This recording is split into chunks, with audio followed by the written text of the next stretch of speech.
దేవుని ప్రభు అయిన యేసుక్రీస్తు నుండి మీకు కృపయు సమాధానము కలుగును గాక. ఆమేన్. ఈ ప్రత్యేక సమయం కొరకు పరిశుద్ధ గ్రంథంలో నుండి ఆదికాండం 23వ అధ్యాయం 1-2 వచనములు చదువుకొని ధ్యానంలోకి ప్రవేశించింది. శారా జీవించిన కాలం అనగా శారా బ్రతికిన ఏళ్ళు 127. శారా కనాను దేశమందలి హెబ్రోనును కిర్యతర్బాలో మృతి పొందెను. అప్పుడు అబ్రహాము శారా నిమిత్తము అంగాచుటను ఆమె కూర్చి ఏడ్చుటకును వచ్చెను. ఆమె ప్రార్థింతును. యెహోవా మా ప్రభువా, మా బలమా, మా ఆశ్రయదుర్గమా, మా అందరి విమోచకుడ, నా నోటి మాటలు మా అందరి హృదయపు ధ్యానము నీ దృష్టికి అంగీకారము గాక. ఆమేన్. ప్రభునందు ప్రేమించబడిన ప్రియమైన క్రైస్తవ సంఘమా, ప్రభువైన యేసుక్రీస్తు నామములో మీకు అందరికీ శుభములు కలుగును గాక.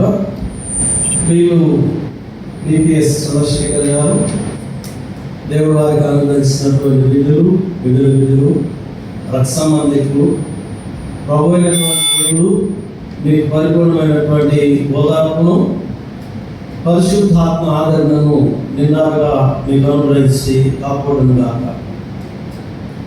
మరి సహోదరి ప్రమీలమ్మ గారు దేవుని యొక్క మహాకృపను బట్టి భూమి మీద తనకు దేవుడు అనుగ్రహించినటువంటి ఆయుష్కాల దినములని సంపూర్తి చేసుకున్న మీదట దేవుని పరిశుద్ధమైన పిలుపు కలుగు ఉన్నతమైన బహుమానం నిమిత్తం మరణం ద్వారా మహిమలోనికి వెళ్ళారు. మరి వారు భూమి మీద జీవించినటువంటి జీవిత కాలంలో మీకు పనిచేసిన మధురాలు గుర్తులు మీ జీవిత కాలం అంతా మిమ్మల్ని వారి యొక్క జ్ఞాపకాలలో ఉంచుతాయని నేను నమ్ముతున్నాను. మరి వారు ప్రస్తుతం అయితే నిద్రించి నీతిమంతుల ఆనందకరమైన పునరుత్థాన అనుభవంలో వారు ఉన్నారు. భూమి మీద తను బ్రతుకుతున్న దినాల్లో ఆవిడ హోలీలను దర్శించాలని ఆమె కోరుకున్నప్పుడు ఆవిడ ఎవరో చెప్పారు, వాళ్ళ యొక్క సంబంధి అంచేత సూలూరుపేట వాళ్ళు మాతో పాటు వెళ్ళడానికి ఆమె చాలా ప్రయాసపడ్డారు. ఆమె చాలా ఇష్టపడ్డారు.